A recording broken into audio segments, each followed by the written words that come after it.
What's up YouTube, Trashy here, and we are back with more useful Stardew Valley tips and tricks. Today, we're taking an in-depth look at the farming, foraging, fishing, mining, and combat skills in Stardew. Like most games, advancing skill levels unlocks access to new recipes and perks, and in Stardew Valley, you have to achieve level 10 in all skills to then gain access to the mysterious Mastery Cave, as well as some insanely good recipes and items. If you're looking to learn more about skills in Stardew Valley, you are in the right place. We're going to take a look at the best ways to get experience points in each skill, the relevant skill professions and benefits to each one, where to find books that can help you level up faster, and extra tips and tricks here and there to make your Stardew life a little easier. Before we get started though, you know what's coming. There is no wrong way to play Stardew Valley, and anybody that tells you that you're playing wrong is probably Clint. Ew. You play at whatever pace suits you. So what if you're on year 5 and still haven't leveled up every skill? And who cares if you just picked up the game and already want to grind out your skills? You do you, boo. With that being said, let's get into it. So how do skills work? As you go about your daily tasks, you will slowly level up each of your 5 skills: farming, foraging, fishing, mining, and combat. And with each level, you will unlock new crafting recipes and special perks at levels 5 and 10. Keep in mind going forward that you can change your chosen profession at any time by paying 10,000 gold to the Statue of Uncertainty in the sewers. Now, aside from all this, every single skill, aside from combat, grants you what's known as proficiency with its corresponding tool when you level them up. Proficiency means that you use less energy when using that tool. This means that leveling up farming increases your watering can and hoe proficiency, foraging increases your axe proficiency, mining increases your pickaxe proficiency, and fishing increases your fishing rod proficiency. There's no way to track your exact progress when leveling up your skills, as the game has a hidden experience system. However, people much smarter than me have dug into the code of the game itself, and thanks to them, we know that the amount of experience required to get from one level to the next grows exponentially every time you level up. For example, in any given skill, almost the same amount of experience is required to get all the way from level 0 to level 6 as is required to get from level 9 to level 10. To put it in more tangible terms, it takes 13 parsnips to get from level 1 farming to level 2, but level 9 to level 10 takes a whopping 625 parsnips. You can temporarily increase your skill level by eating foods with skill buffs, and while this won't unlock any crafting recipes or milestone buffs, it will allow you to pull off certain things earlier than usual, such as catching legendary fish that require level 10 fishing or harvesting higher quality crops. You can also buy or find books that will give you 250 experience points in each skill, either by buying them from the bookseller or traveling cart, or finding them when you go about your daily activities, such as chopping dead trees, slaying monsters, fishing up treasure chests, digging up artifact spots, and opening mystery boxes. You can also purchase the Book of Stars from the bookseller, find it in mystery boxes, or as a reward from the raccoons for another 250 experience in all skills at once. However, aside from these regular skill books, there are a total of 19 other power books that you can find or purchase around the valley. Now, reading these books the first time will give you whatever power or ability they unlock, but on a second read, most of them will give you experience points in different skills, and a couple of them are relatively easy to get your hands on multiple times, but we will talk about those in a little bit. Now that that's out of the way, let's take a look at each skill individually. Let's start with what is arguably the main skill in the game, farming. This is probably the fastest skill to level up given the fact that the game basically revolves around it, but how does it work? You get farming experience from harvesting crops and almost all animal interactions, which includes petting them, milking cows or goats, shearing sheep, and picking up animal products inside your coop, such as eggs. Unfortunately, neither planting seeds nor watering them gives any farming experience, and you also won't get any experience if you collect your animal products using an auto-grabber. Now, the animal interactions give a static 5 experience points each, but the experience gained from harvesting crops varies vastly. The general rule of thumb here is that the more expensive the crop, the more experience it will give you when harvested. So, if we're going by season and experience points alone, these are some of the best crops to plant for the most experience points when harvested. In spring, you can plant ancient fruit, rhubarb, cauliflower, strawberry, and kale seeds. During the summer, you can plant starfruit, ancient fruit, pineapple, red cabbage, and melon seeds. During fall, you can plant sweet gemberry, ancient fruit, pumpkin, fairy rose, and artichoke seeds. And during the winter, the only seed you can really plant aside from the wild seeds are powder melons. However, some of the crops on this list are a little harder to get your hands on early game when you're after that valuable farming experience, and more experience per crop isn't necessarily conducive to leveling up faster if they take almost an entire season to grow and are expensive to purchase. So let's have a look at which crops are the most accessible and efficient to plant in each season for a quick farming experience, especially during your first year. During spring, kale takes just 6 days to grow and gives 17 experience points per harvest. Potatoes are slightly cheaper than kale and also take 6 days to grow and give 14 experience points per harvest. Sadly, harvesting extra potatoes does not give you extra experience. During the summer, poppies take 7 days to grow and give 20 experience points each, and blueberries take 13 days to grow and only give 10 experience points per harvested. But they do keep producing every 4 days, which make them great for those low on money but looking to get more experience for their gold. During fall, bok choy takes just 4 days to grow and gives 14 experience points per harvest. However, cranberries take 7 days to grow and keep producing every 5 days, and they also give 14 experience points per harvest, making them better than bok choy unless you're in a rush for that sweet experience. And if you're still grinding for farming experience during winter, your only choice here is going to be powdermelon seeds for 12 experience points each. Now let's talk about professions. As you level up, you will get access to many different crafting recipes that will come in handy, and you will also be able to choose a profession starting at level 5. When it comes to farming, you can choose from either Rancher or Tiller, with Rancher making animal products worth 20% more, and Tiller making all crops worth 10% more. At level 10, you can also choose a profession, but whatever you chose at level 5 will influence the choices that you get at level 10. If you choose Tiller for the extra crop profit, you can then choose between Artisan for a massive 40% profit boost to all artisan goods aside from oil, or Agriculturist for a 10% boost to crop growth. Personally, I almost always go for Artisan because I'm all about making a massive wine empire. If you chose Rancher for the animal product profit, you get to choose between Coop Master, which befriends coop animals faster and cuts incubation times in half, or Shepherd, which befriends farm animals faster and makes sheep produce wool faster. Both of these are pretty good, and the animal friendship buff doubles the amount of friendship points that you get from petting either coop or barn animals, but on top of that, they also have a hidden buff that greatly increases the chances of higher quality animal products from the animals relevant to each skill, which is something to keep in mind when choosing your final profession. Now let's talk about foraging.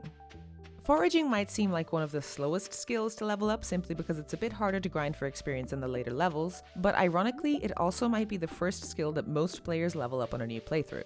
Most of your foraging experience is going to come from cutting down trees and gathering forageables around the valley, and you will level up organically as you play the game. But if you want to fast track it a bit, there are a few tips and tricks that you can use. First of all, it's worth mentioning that the latest Stardew Valley update actually reworked foraging to a certain extent. When 1.6 dropped, a bunch of things were changed, including some crafting recipes being rearranged. But most notably, forageables grown from wild seeds went from giving 7 experience to just 2 foraging experience points. However, the 1.6.12 update made it so that digging up artifact and seed spots, as well as panning, harvesting ginger, and chopping up these small branches, all grant foraging experience. And it also slightly increased the amount of foraging experience obtained from chopping down trees and their stumps. So, if you recently started a new farm and you feel like you're leveling up your foraging skill faster than usual, you're not wrong. But how can you level up your foraging even faster? Well, first let's take a look at what activities actually give you experience. You can get the most experience, 25 points, from chopping down large stumps and large logs, which are not very accessible during the early game and don't respawn aside from the large stumps found in the secret woods, as well as some stumps on the forest farm and the Four Corners farm. Chopping down trees now gives 14 experience points plus an additional 2 experience points for getting rid of the stump for a total of 16 points. You can get 15 XP from hoeing up seeds and artifact spots, as well as from chopping down large green rainweeds. Also, quick pause here to say that large green rainweeds is very hard to say, and I spent way longer on this section of the video than I should have trying to get that right. You'll get 7 experience points per forageable picked up, per fruit collected from the bat cave, per item found when panning, and per ginger harvested. If you choose the Gatherer profession at level 5, which we'll talk about here in a second, and gather 2 forageables from the ground rather than 1, you will get an additional 7 experience points. Also, speaking of the fruit bat cave, if you choose the mushroom cave instead, you'll only get 5 experience points per mushroom gathered for a total of 30 for all 6, and while this is less than the fruit cave, it is guaranteed every 2 days, whereas the fruit cave works slightly differently and may not necessarily produce fruit every single day. There's also a handful of other things that give very small amounts of XP, such as 3 XP per spring onion harvested in Cindersap Forest, 2 experience points per wild seed harvested, and 1 teeny tiny experience point per twig broken, moss harvested from trees, and berries harvested from bushes. So now that you know where the experience comes from, what's the best way to go about leveling up, aside from letting it happen organically as you play? Well, level 1 foraging is pretty easy to achieve on literally your first day without even leaving the farm. All you have to do is chop down around 7 trees and their stumps and you will have leveled up your foraging to level 1. Seems simple enough, right? Well, like we mentioned earlier, the experience needed to get from one level to the next grows exponentially. While cutting down trees might not necessarily yield the most experience, 14 per tree and another 2 per stump for a total of 16 XP, they are one of the most reliable sources of foraging experience, and they can be infinite if you remember to replant your seeds. Speaking of replanting seeds, if you achieve level 1 farming on your first day, or whenever you achieve it, as soon as you see this telltale message telling you that you've leveled up, stop chopping down trees. Once you hit level 1 foraging, trees can start occasionally dropping seeds, but this won't come into effect until the day after you see the level up message. So if you want to stock up on seeds for replanting or for crafting recipes in the future, hold off cutting down every single tree on your farm until you've slept and seen your level up screen. I tend to cut down every single tree I find outside the farm because they always regrow and you don't need to replant them. And I usually either keep a section of my farm for cutting down and regrowing trees, or I plant a whole forest up in the mountains, chop it down and repeat. I recommend upgrading your axe to at least bronze as soon as you can so that you can chop down these stumps in the secret woods for 25 XP each every single day. I say at least bronze because technically you do need a steel axe to get past this log here, but you could also just bring a chair with you and use it to cheese your way across the log like this. I won't judge you, we've all done it. Panning is also another viable way to get foraging experience with the latest update, with each item panned giving 7 experience points, so keep your pan on you and pay attention to the small sound cue when panning spots appear. Lastly, when it comes to collecting forageables, it's important to keep in mind that while new items can spawn overnight all across the valley, there is a limit of 6 spawned seasonal forageables per area per week, and the counter resets on Sundays. This 6 item counter is not affected when you pick a forageable, which means that you can do all of your foraging in one go on Saturday right before the reset, and you won't be missing out on any extra forageables or experience. Now let's talk about professions.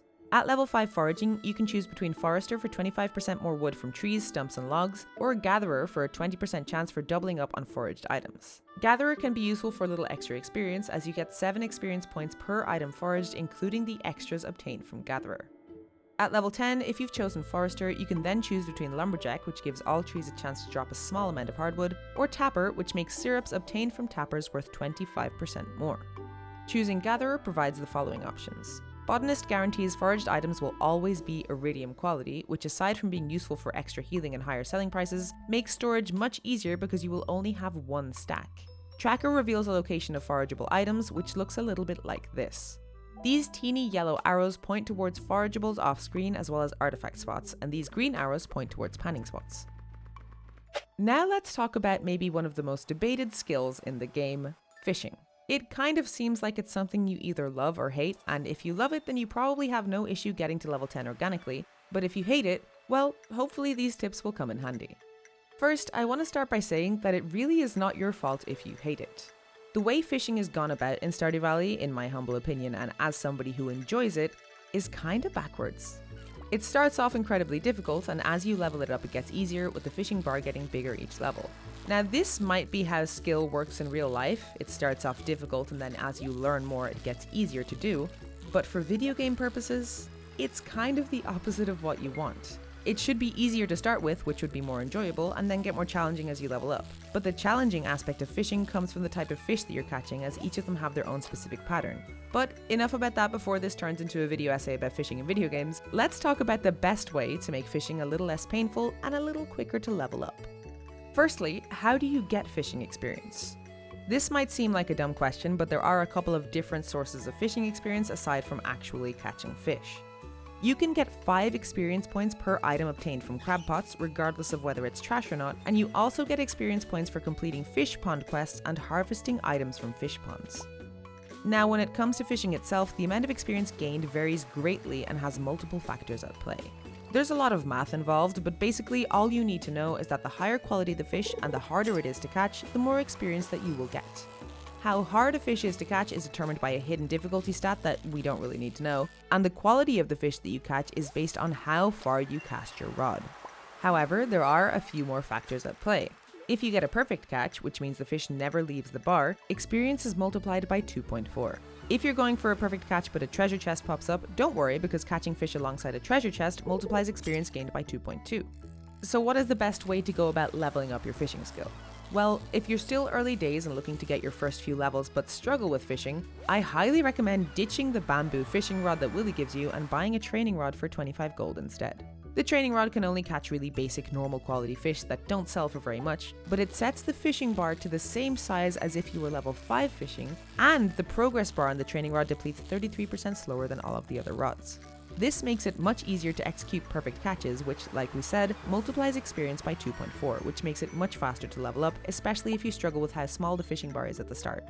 I like to use the training rod at the start of my run until I reach level 2 or 3, which usually only takes a day or two of fishing, and then I will buy myself a fiberglass rod and some bait. And then I'll just fish, focusing as hard as I possibly can on perfect catches. If you really hate fishing, at level 3 you can craft or purchase crab pots for a little extra experience every day. And of course, you can set up some ponds for the experience too. However, I find that if you just set aside a few in-game days to fish literally all day from dawn to dusk, you can pretty much smash out all 10 levels in no time. Making a bait maker as soon as you hit level 6 to make targeted bait for fish that you find easier to get perfect catches with is a great way to speed things up a bit. And you can also chow down on any sea jellies that you catch when fishing for a temporary +1 to your fishing level, increasing the distance you can cast, which increases the quality of the fish caught for more experience. Now let's talk about professions. At level 5 fishing, you can choose between Fisher for an extra 25% profit when selling fish, or Trapper, which makes crab pots easier to craft. If you're determined to fish as little as possible, Trapper might be perfect for you. But I almost always go for Fisher, and I hoard all of my fish from level 0 to 5 so that I can sell them later on all at once for a massive profit. If you chose Fisher at level 10, you can then go on to choose Angler for a plus 50% profit, or Pirate for a double chance to find treasure chests. If you end up going with Trapper, you have a choice between Mariner, which removes trash from the crab pot pool, or Lure Master, which removes the need for bait in crab pots, essentially automating them aside from having to empty them. Now, I usually go with Fisher and then Angler because fishing is one of the best sources of money in the early game, and hoarding a bunch of fish to sell for a profit later on is strangely satisfying. Let's talk about mining. Mining seems simple enough. Break open rocks and get experience, right? Well, kind of. It works a little different than you'd think. All rocks outside the mines give just 1 experience point when broken, but these large boulders found outside the mines give no experience points at all. What's more, inside the mines themselves, the only rocks that actually give any experience points are these grey rocks, which give 3 experience points each when broken. Normal rocks don't usually give any experience unless they drop coal or ore, in which case they give 5 XP each. Ore nodes are much more reliable for experience. Copper nodes give 5 experience points, iron nodes give 12, gold nodes give 18, and iridium nodes give a whopping 50 experience points each. Plus, gem nodes that you can find all around the mines all give varying amounts of experience depending on the value of the gem. So, how can you go about mining to level up quicker other than just going at it in the mines or the Skull Cavern? Well, if we're talking about early game, you won't be able to access the mines until day 5, which is probably a good thing if you're focusing on other skills first. But if you're starting a playthrough and want a nice little early boost to your mining experience, the Hilltop Farm comes with its own little quarry that can spawn rocks and ore nodes daily if you clear it out. Choosing this farm purely for that extra mining experience during your first few days can be risky though, as sometimes it starts off with a large boulder blocking the way up to the quarry, which kind of makes it redundant as you need access to the mines to upgrade your pickaxe to get rid of the boulder. Still, it's a great farm for mining enthusiasts because the ore that spawns levels up alongside your mining level. Another good choice is the Four Corners farm that has its own little quarry area down in the southeast corner that works similarly to the Hilltop farm but is guaranteed to be accessible. But aside from all that, what is the quickest way to level up mining? Going by the experience points we mentioned earlier, when diving in the mines, you won't actually get any experience points from any rocks aside from these grey ones, and of course ore nodes and gem nodes. You'll level up naturally as you explore the mines, but if you go specifically for grey rocks and ore nodes, you can level up a lot faster. Fun fact about the mines is that whenever you leave through a ladder, every single floor gets reset, which means that you can keep going back to the same floors over and over again to look for specific rocks to break. This can be made even more efficient and faster by using bombs or even a slingshot with some explosive ammo in, because you still get experience for breaking rocks with explosions. Explosive ammo can be bought from the Adventurers Guild after gaining access and reaching level 40 in the mines, where you also happen to get a free slingshot. Of course, as you level up, you will need more experience. If you're not a fan of the Skull Cavern, which is understandable, I recommend visiting the lowest levels of the mines and rinsing them for ore and nodes and repeating. It's also worth noting that daily luck affects the chances of gem nodes appearing, so heading to levels 50 and below on good luck days can increase your chances of finding diamond gem nodes, which give a whopping 150 experience points each. However, if you're still struggling with those last few mining levels and really don't want to go to the Skull Cavern, there is kind of a way to cheese it. The dwarf that you can find in the mines sells the Dwarvish Safety Manual for 4,000 gold. The first read makes bombs do 25% less damage when you accidentally explode yourself, but every subsequent read gives 100 mining experience. The dwarf restocks every day, so you can come back and keep buying books if you have the gold for an extra 100 experience points every single day. To take it a step further, the dwarf on level 5 of the volcano sells the Diamond Hunter, which gives all stones a chance to drop diamonds, and on subsequent reads it gives yet another 100 mining XP. While it also restocks every day, this one does cost 10 diamonds. But if you have a little crystallarium farm going and you really want those last few mining levels without mining, you can get a whopping 200 experience points from both of these books every day. Now let's talk about professions. At level 5 mining, you get to choose between either miner or geologist. Miner guarantees extra ore when mining up ore nodes, and geologist gives a 50% chance of mining up extra gems from gem nodes as well as geodes from rocks. Extra ore is always nice early game, although mining up double gems does give another 50% of the gem's base experience points in most cases. At level 10, those that chose miner will be able to pick blacksmith for a 50% price buff to all metal bars, or prospector, which doubles your chance of finding coal. If you went with geologist, you can choose either excavator, which doubles your chance of finding all types of geodes, or gemologist, which makes gems and minerals worth 30% more. Now let's talk about combat. We mentioned earlier that every skill aside from combat grants proficiency with its associated tool, and combat does have a version of that. For every level that you gain, you will get an extra 5 hit points added to your total, aside from levels 5 and 10, which work slightly differently, but we'll get to that. Just like with mining, you can only really start training combat once the mines have opened, unless you pick the wilderness farm, which spawns monsters at night that scale with your combat level, but only give a third of the usual combat experience. But how does combat experience work? Well, combat is a whole lot simpler than any of the other skills. You see monster, you eliminate monster, you get experience. The harder the monster, the more experience you get. For example, these bugs only give 1 experience point, dust sprites give 2 experience points, and green slimes give 3 experience points. However, these annoying cave flies give 10 XP each, lava bats and ghosts both give 15 XP each, and of course enemies in the Skull Cavern such as serpents, mummies, and carbon ghosts give a whopping 20 XP each. The most experience points that you will get from a monster without turning on the dangerous version of the Skull Cavern is 22 XP from iridium bats, which can be found after level 50 in the Skull Cavern. When it comes to leveling up combat, it will happen naturally if you explore the mines enough, but there are a few ways that you can play to optimize how fast you level up. First of all, getting rid of literally every monster that you see when you go to the mines is a great way to start. If you're already grinding for mining experience and reloading floors for ore nodes, you can combine the two and get rid of monsters as you go. Make sure to bring plenty of food with you, whether it's your own crops or forageables, although I like to buy a bunch of salads from the saloon if I have the money for it, which I usually do after devastating the local aquatic ecosystem. Targeting more difficult monsters is going to yield more experience. For example, grinding these annoying cave flies from levels 1 to 29 is great for early combat levels. Ghosts are good but annoying to grind from levels 51 to 79, and most enemies in the lowest levels will give decent experience points. Once you're up there in your combat levels, it will start to slow down quite a lot, which is when I recommend venturing out to Skull Cavern, where literally every enemy gives a bunch of experience, and there are a lot of them. There's also one more thing that you can do to guarantee more combat experience, which is to use Monster Musk. You can unlock Monster Musk by completing the Wizard's Prismatic Jelly quest, which can appear on Mondays on the quest board that gets put up outside of Lewis's house starting on Fall 2nd Year 1. Monster Musk lasts for 10 minutes and doubles the amount of monsters that you will find on any floor of both the mines and Skull Cavern. This is super useful for really ramping up your combat experience, and it comes in super handy for grinding coal from these adorable little guys and for completing Guild's monster eradication goals at the Adventurers Guild. At level 5, you get to choose between Fighter for an extra 10% more damage and an extra 15 health points, or Scout for a 50% increased chance to land a critical hit but no extra HP. If you chose Fighter at level 5, at level 10 you can choose Brute for 15% more damage, or Defender for another 25 HP. This is the only way to get extra HP at level 10, unfortunately. If you chose Scout, you can choose between Acrobat, which reduces cooldown on special moves such as blocking by 50%, or Desperado, which doubles your critical hit damage. And that is every skill in Stardew Valley. Of course, once you hit level 10 in all skills, you will then gain access to the Mastery Cave, which is a whole other ordeal, but worth it for the unlocks that you get at the end.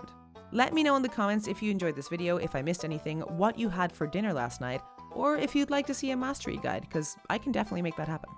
Also, hey, thank you all so much. We hit 16,000 subscribers, closing in on 17,000 by the time I post this video. And that is the same amount of people as like a decent sized town, which is wild.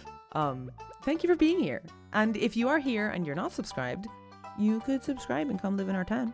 The weather's great, the food's good, and everywhere is open on Wednesdays all the time, don't worry about that. We also have a Discord server in the description below if you would like to join, and I stream a bunch of different games over on Twitch a few times a week. In fact, I'm actually currently doing a co-op Stardew Valley playthrough with my friend Azakaz on the weekends, and it is going great. Oh, I'm so happy. I hate you. If you didn't know, I have many more Stardew Valley guides to check out if you enjoyed this one. From seasonal tips and tricks to how to make millions using Legendary Row, I got you covered with plenty more on the way. Thank you so much to Joey, Cal, Lily, Denari, Sheddy, Mazgel, Kitten, Jolene, Katie, and Dino. You are all awesome, and I hope your pillows are always cool on both sides. I will catch y'all in the next video or over on Twitch if you want to stop by. And hey, have the most wonderful day ever. That is an order. You are not allowed to have a bad day, unless something awful happens, in which case it's justified and I'm very sorry. But aside from that, you better have a good day, or else. Okay, bye!